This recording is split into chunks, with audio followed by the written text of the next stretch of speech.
ആദം മുതൽ നടപ്പുള്ളതാ കുളിയെന്നറേ, പഠിപ്പിച്ചതും മുറ പോലെ ജിബിരീലാന്നറേ. കുളിയും ഒരുവനൊഴിച്ചാൽ വേണ്ടതാ, കതലെന്നു തന്നെ കിഫായത്തിൽ വിധി വന്നതാ. കുളി വാജിബായാൽ വാജിബില്ല വേഗമിൽ, ഇബ്നുൽ ഇമാദതിരെന്ന് കാണാം കുറുതിയിൽ. മുതനജ്ജിസാജടമെങ്കിലപ്പോൾ തന്നെ കുളിക്കേണ്ടതാണിതിലില്ല പക്ഷം പിന്നെ. ചിലരിന്ന് മൂത്രവിസർജനം ചെയ്തിട്ട് കുളിക്കാൻ നടക്കുന്നുണ്ടവർ കൈവിട്ട്. ഇതിനിടയിലായി മൂത്രം പുരണ്ടാലെന്താ, കുളിക്കുന്നതോ ഞാനുടനെ എന്നാ ചിന്ത.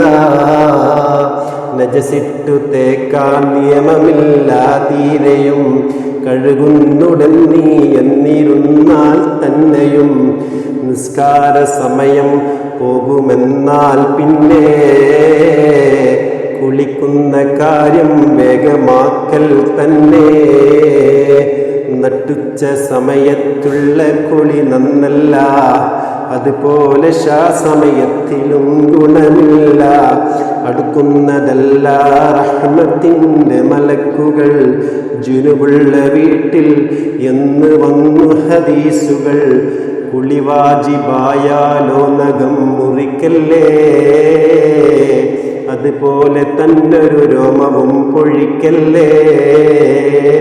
വരുമിവകൾ നാളെയ ശുദ്ധി നിലയിൽ തന്നെ, അതുകൊണ്ട് കുളി കഴിഞ്ഞിട്ടു മതി അത് പൊന്നെ.